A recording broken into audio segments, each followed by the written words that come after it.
हमारी संस्कृति, हमारी पहचान। यज्ञ, योग, आयुर्वेद सदा रहे हमारे साथ। भारत के प्राचीन ग्रंथों एवं आधुनिक विज्ञान का दिव्य संगम, यज्ञ महिमा।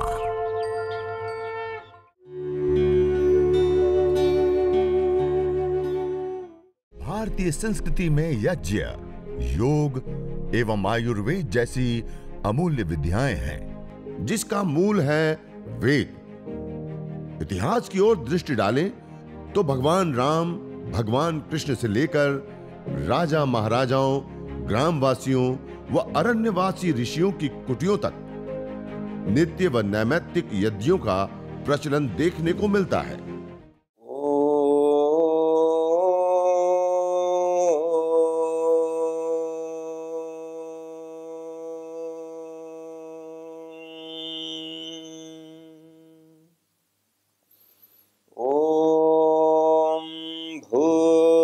भूर्भुवस्वः तत्सवितुर्वरेण्यं भर्गो देवस्य धीमहि धियो यो नः प्रचोदयात्।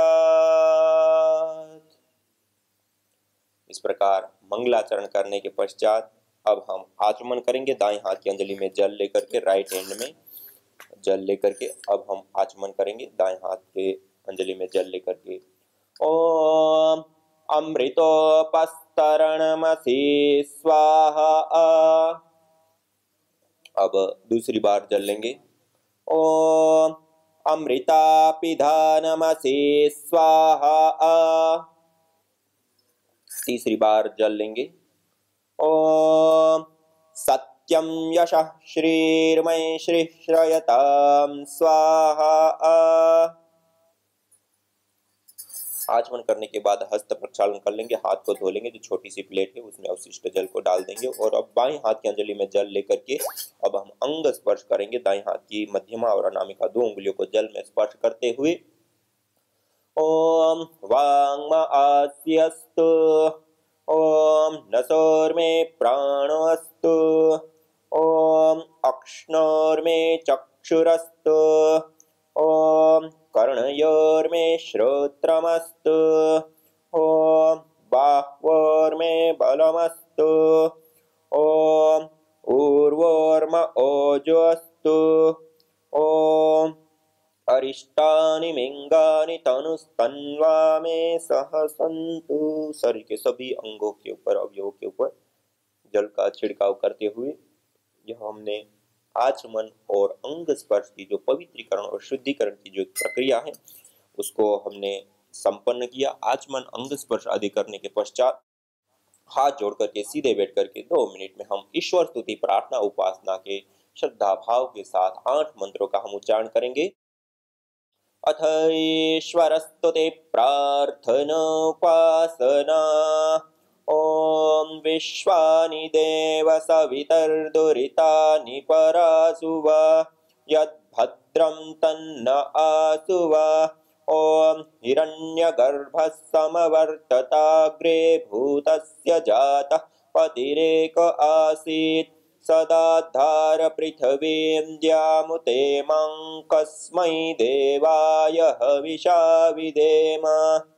ओम य आत्मदा बलदा यस्य विश्व उपासते प्रसिसंयस्य देवाः यस्य छायामृतं यस्य मृत्युः कस्मै देवाय हविषा विधेम।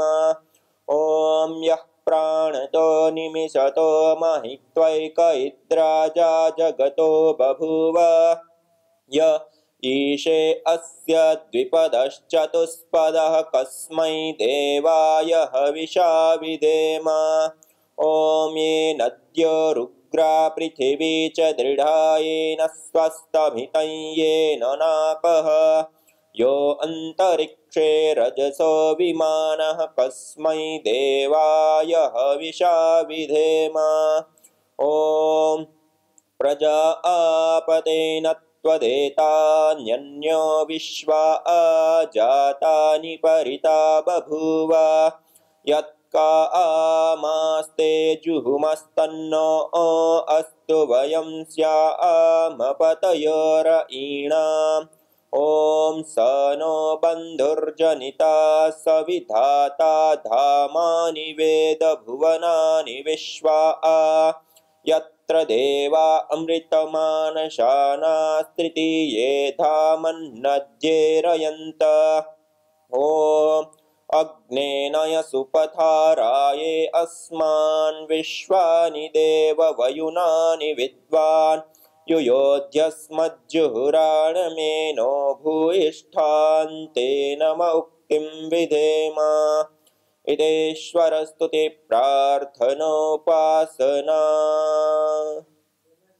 इस प्रकार ईश्वर स्तुति प्रार्थना उपासना करने के पश्चात अब हम दीप प्रज्वलन करते हुए यज्ञ को आगे बढ़ाएंगे। सभी लोग सीधा बैठते हुए अग्नि देवता का आह्वान करते 3 महाव्याहृतियों का उच्चारण करते हुए हम दीप प्रज्वलन करेंगे। ओम भूर्भुवः स्वः।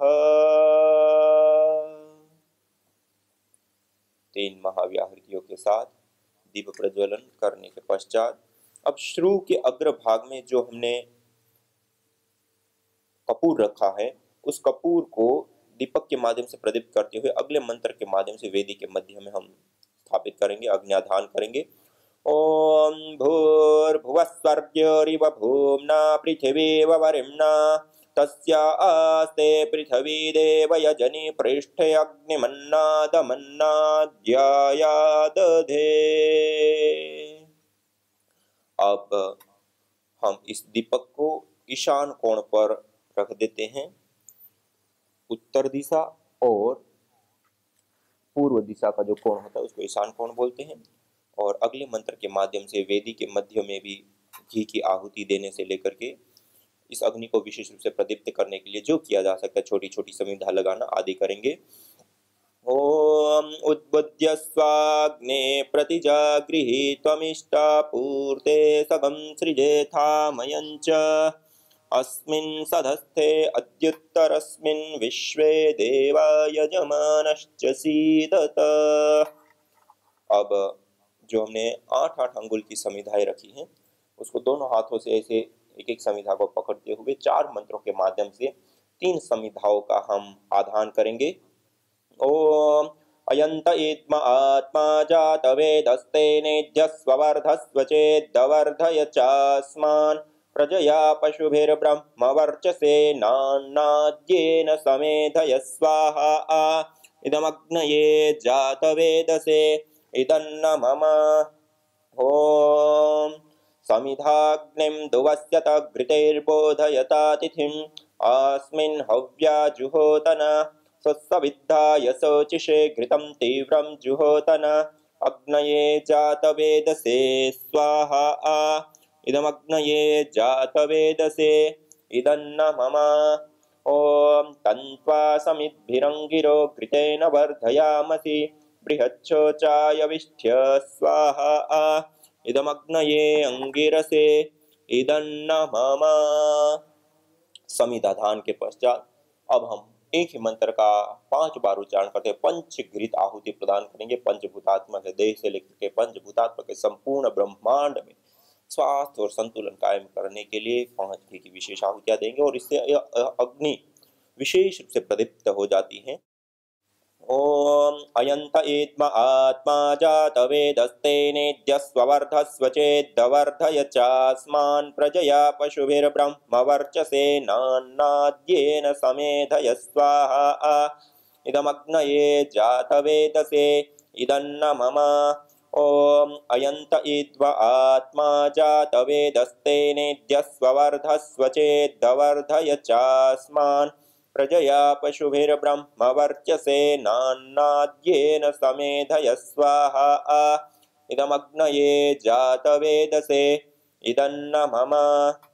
ओम अयंत एध्म आत्मा जातवेदस्ते नेद्यस्वर्धस्व चेद्वर्धय चास्मान् प्रजया पशुभिर्ब्रह्म वर्चसे नान्नाद्येन समेधय स्वाहा इदमग्नये जातवेदसे इदन्न मम ॐ अयन्त इद्म आत्मा जातवेदस्तेनेत्यस्ववर्धस्व चेद्वर्धय चास्मान् प्रजया पशुभिर्ब्रह्मवर्चसेनान्नाद्येन समेधय स्वाहा इदमग्नये जातवेदसे इदन्न मम ॐ अयन्त इद्म आत्मा जातवेदस्तेनेध्यस्ववर्धस्व चेद्वर्धय चास्मान् प्रजया पशुभिर्ब्रह्मवर्चसेनान्नाद्येन समेधय स्वाहा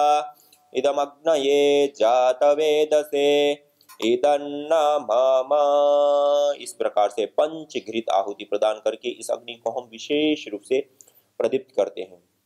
पंचघृत आहुति के पश्चात अब हम जल सिंचन करेंगे वेदी के चारों दिशाओं में। दाएं हाथ की अंजलि में, राइट हैंड में जल लेकर के सबसे पहले वेदी के पूर्व दिशा में हमें जल सिंचन करना है।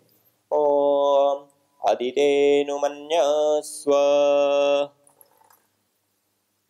अब पश्चिम दिशा में ओम अनुमते अनुमन्यस्व। अब उत्तर दिशा में ओम सरस्वत्यनुमन्यस्व। अब अगले मंत्र के माध्यम से वेदी के ईशान कोण से प्रारंभ कर आग्नेय, वायव्य और नैऋत्य कोण चारों कोणों के चारों दिशाओं में जल सिंचन करते हुए परिक्रमा क्रम से वेदी के चारों दिशाओं में जल सिंचन करेंगे।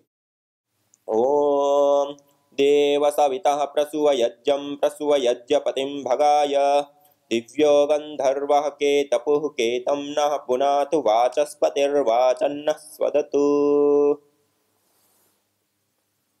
वेदी के चारों दिशाओं में जल सिंचन करके कलश को ईशान कोण पर रख देंगे। यह जल सिंचन का क्रम संपन्न हुआ। अब हम विशेष आघारा वाद्य भाग आहुति अर्थात 4 घी की आहुति हम प्रदान करें। पहले उत्तर दिशा के ऊपर प्रदीप्त समिधा के ऊपर, फिर पश्चिम दिशा में, दक्षिण दिशा में प्रदीप्त समिधा के ऊपर और 2 वेदी के मध्य में। ओम अग्नये स्वाहा इदमग्नये इदन्न मम ओम सोमाय स्वाहा इदं सोमाय इदन्न मम ओम प्रजापतये स्वाहा इदं प्रजापतये इदन्न मम ओम इंद्राय स्वाहा इदमिंद्राय इदन्न मम। यह 4 आघारावाद्य भाग आहुति विशेष हुई। अब प्रातःकाल यदि करते तो प्रातःकालीन, सायंकाल करते तो सायंकालीन और एक ही समय करते हैं तो प्रातःकालीन और सायंकालीन और उभयकालीन सब मंत्रों से हवन करके 16 आहुति विशेष देते हुए हम यज्ञ करते हैं। अब जड़ी बूटियां जो हमारे पास सामग्री रखी हुई है वो जड़ी बूटियों की भी हम साथ साथ में आहुतियां प्रदान करेंगे। ओम सूर्यो ज्योतिर्ज्योति सूर्य स्वाहा ओम सूर्यो वर्चो ज्योतिर्वर्च स्वाहा ओम ज्योति सूर्य सूर्यो ज्योति स्वाहा ओम सजुर्देवेन सवित्रा सजुरुसेन्द्रवत्या जुषाणः सूर्यो वेतु स्वाहा ओम अग्निर्ज्योतिर्ज्योतिरग्नि स्वाहा ओम अग्निर्वर्चो ज्योतिर्वर्च स्वाहा ओम स्वाहा ओम सजुर्देवेन सवित्रा सजुरात्रेन्द्रवत्या जुषाण अग्निर्वेतु स्वाहा ओम भूरग्नये प्राणाय स्वाहा इदमग्नये प्राणाय इदन्न मम ओम भुवर्वायवे पानाय स्वाहा इदं वायवे पानाय इदन्न मम ओम स्वरादित्याय व्यानाय स्वाहा इदमादित्याय व्यानाय इदन्न मम। ओम भूर्भुवस्वरग्निवायुवादितेभ्यः प्राणापानव्यानेभ्यः स्वाहा। इदमग्निवायुवादितेभ्यः प्राणापानव्यानेभ्यः इदन्न मम। ओम आपो ज्योतिरसोमृतं ब्रह्म भूर्भुवस्वरों स्वाहा। ओम या मेधां देवगणः पितरश्च उपासते तया मामद्य मेधयाग्ने मेधाविनं कुरु स्वाहा। ओम विश्वानि देव सवितर्दुरितानि परासुव यद्भद्रं तन्न आसुव स्वाहा। ओम अग्नेनय सुपथाराये अस्मान् विश्वानि देव वयुनानि विद्वान् युयोध्यस्मज्जुहुराणमेनो भूयिष्ठान्ते नम उक्तिं विधेम स्वाहा। ओम भूर्भुवस्वः तत्सवितुर्वरेण्यं भर्गो देवस्य धीमहि धियो यो नः प्रचोदयात् स्वाहा। ओम त्र्यंबकं यजामहे सुगंधिं पुष्टिवर्धनम् उर्वारुकमिव बन्धनान् मृत्योर्मुक्षीयमामृतात् स्वाहा। ओम सर्वं वै पूर्णं स्वाहा। ओम सर्वं वै पूर्णं स्वाहा। ओम सर्वं वै पूर्णं स्वाहा। इस प्रकार यह यज्ञ हवन अग्निहोत्र संपन्न हुआ। अब सीधा बैठते हुए हाथ जोड़ते हुए ओम सर्वे भवन्तु सुखिनः सर्वे सन्तु निरामयाः सर्वे भद्राणि पश्यन्तु मा कश्चित् दुःखभाग् भवेत्। हे ईश सब सुखी हो कोई न हो दुखारी सब हो निरोग भगवन धन धान्य के भंडारी सब भद्र भाव देखे सन्मार्ग के पथिक हो दुखिया न कोई होवे सृष्टि में प्राणधारी। हे नाथ सब सुखी हो कोई न हो दुखारी सब हो निरोग भगवन धन धान्य के भंडारी। ओम शांति शांति शांति। ओम।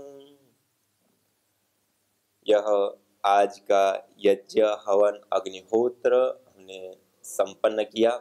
इस प्रकार यज्ञ करने पर हमारा जो वायुमंडल है वह शुद्ध होता है, पवित्र होता है, सुगंधित होता है, मेडिकेटेड बन जाता है। इसके अंदर औषधीय तत्व आ जाते हैं और इस वायुमंडल के अंदर ऋण आवेशित पार्टिकल्स बढ़ जाते हैं, जिसके कारण से हमारे शरीर में स्वाभाविक रूप से ब्लड सेरोटिन की मात्रा घटती है और उसके कारण से हमें आरोग्य प्राप्त होता है। तो यह यज्ञ करने पर योग से पूर्व यदि हम इस प्रकार यज्ञ करते हैं तो उससे हमारा जो पूरा वायुमंडल है, पहले जो प्रदूषण है उसको हटाते हैं, फिर उसको सुगंधित और मेडिकेटेड बनाते हैं। उस वायु के अंदर जीवनी शक्ति का संचार होता है। जिस घी की हम आहुतियां देते हैं, इस घी को जलाने पर इस घी के अंदर होता है सैचुरेटेड फैटी एसिड। उसके जलने पर कीटोन्स बनते हैं और आपको जानकर के आश्चर्य होगा, उस कीटोन्स के टूटने पर कार्बन की अपेक्षा 6 गुना ज्यादा ऑक्सीजन रिलीज होता है। अर्थात गाय के घी से यज्ञ करने पर ऑक्सीजन भी बनती है और ऑक्सीजन के साथ साथ वो वायुमंडल जो उसके अंदर जो एक जीवनीय शक्ति का संचार होता है वो किसी चीज से नहीं हो सकता, वो एक अलग ही माहौल बन जाता है। तो आइए हम सब ने जैसे यज्ञ किया, हवन किया, अग्निहोत्र किया, इससे ये पूरा वायुमंडल शुद्ध हुआ, पवित्र हुआ, सुगंधित हुआ, ऑक्सीजन से युक्त हुआ, जीवनीय शक्ति से युक्त हुआ है। और जैसे मैं पार्टिकल की बात बताई, इस प्रकार के मेडिसिनल पार्टिकल, नैनो पार्टिकल जो औषधीय तत्वों से युक्त होते, वो भी इस वायुमंडल के अंदर आ चुके हैं।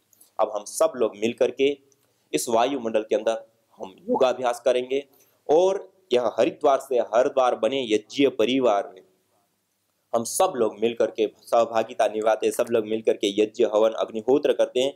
यज्ञ हवन अग्निहोत्र के बाद आज हम विशेष रूप से सूर्य नमस्कार करेंगे और इसके बहुत विशेष बेनिफिट होते हैं।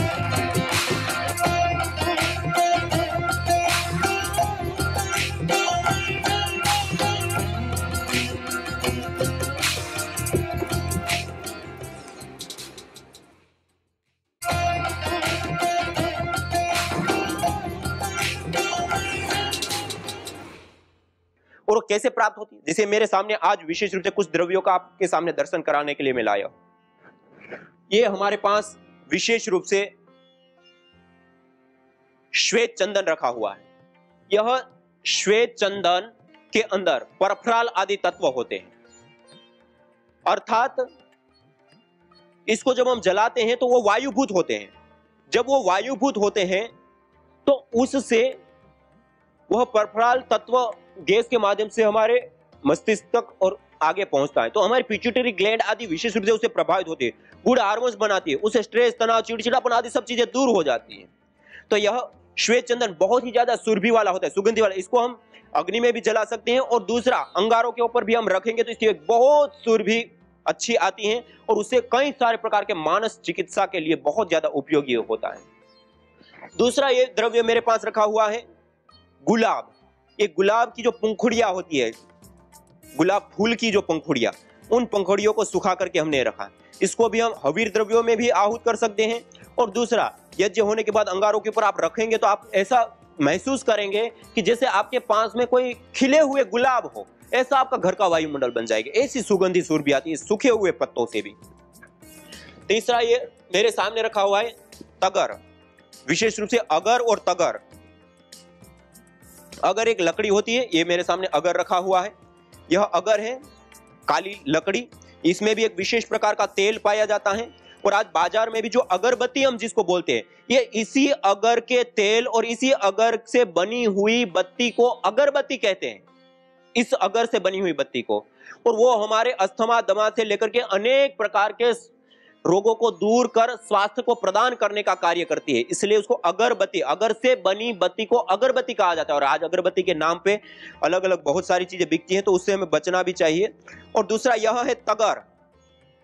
यह भी एक सुगंधित पदार्थ के रूप में विशेष रूप से आयुर्वेद ग्रंथों में गंध वर्ग के अंदर गिना गया है। अगर, तगर आदि का हम सामग्री के रूप में विशेष रूप से प्रयोग लेते हैं, प्रयोग करते हैं। तीसरा है यह मेरे सामने इलायची, छोटी इलायची। ये छोटी इलायची भी होती है और एक बड़ी इलायची होती है, इसको इलायचा भी बोलते हैं या बड़ा इलायचा बोलते हैं। यह इलायची के अंदर भी जो कंपाउंड्स पाए जाते हैं, उसकी जो सुरभि होती है, सुगंधी होती है, बहुत ही मनोहर होती है, मन को शांत करने वाली हो। सहज लोग मुख को भी सुगंधित करने के लिए इस इलायची को खाते हैं, भोजन के बाद चबाते हैं तो मुख भी सुगंधित हो जाता है। तो आप जब अंगारों के ऊपर या हवन सामग्री के अंदर आप उसको मिलाते हैं तो वो भी अत्यंत सूक्ष्म होकर के कई गुना बढ़ करके उस सुगंधि को फैलाने का, गुड हार्मोन्स को बढ़ाने का आदि आदि कार्य को संपन्न करती है। यह है हमारे पास जायफल। यह जायफल विशेष रूप से कई सारे प्रकार के रोगों को ठीक करने के लिए, और विशेष करके जो वातज रोग होते हैं, पैरालिसिस, पार्किंसन से लेकर के मस्तिष्क की कोशिका का डैमेज होने से लेकर के अनेक प्रकार की ऐसी बीमारियां, उन बीमारियों को दूर करने के लिए यह विशेष रूप से लाभकारी होता है जायफल। ये सुगंधित भी होता है, रोग निवारक भी होता है। वैसे भी ये सारे पदार्थ ऐसे नहीं कि रोग निवारक नहीं, वो भी सारे रोग निवारक होते हैं। यह है जावित्री। ये जावित्री भी बहुत ही ज्यादा सुगंधित होती है। जावित्री एक प्रकार का, यह जो जायफल है, जायफल के ऊपर का एक कवर होता है, इसको कहते हैं जावित्री। और इस जावित्री के अपने अलग गुण हैं, इसको भी, यह भी एक सुगंधित द्रव्य होता है।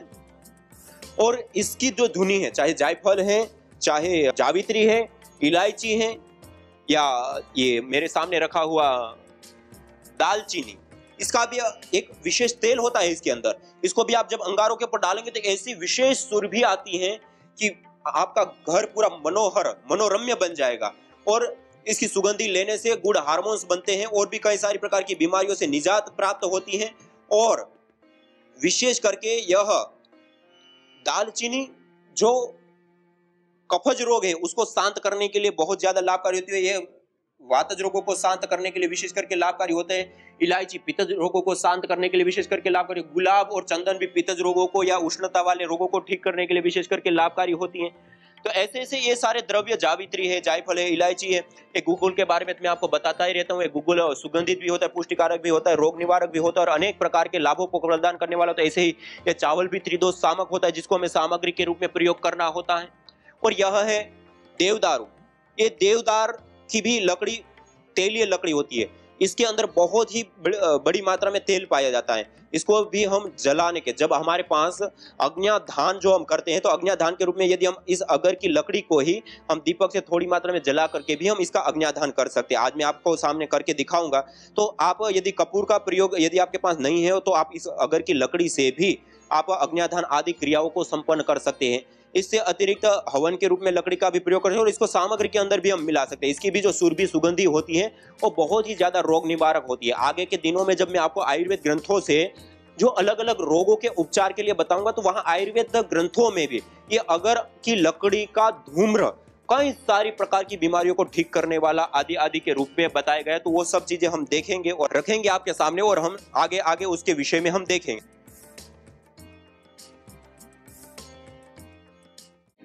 यज्ञ भारतीय संस्कृति का मूल है।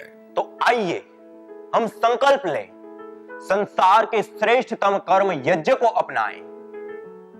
पिंड और ब्रह्मांड में संतुलन कायम करने वाले यज्ञ को अपने जीवन का अभिन्न अंग बनाएं एवं प्रकृति मां के प्रति अपने ऋणों को अदा करें। विश्व स्वास्थ्य का एक नारा, यज्ञ से होगा जग उजियारा। भारतीय संस्कृति की अमूल्य विरासत यज्ञ की महिमा को जानने हेतु वैदिक चैनल पर प्रतिदिन प्रातः एवं सायं 11:30 बजे यज्ञ महिमा कार्यक्रम से जुड़े। विशेष जानकारी हेतु संपर्क करें। मोबाइल 9068565306।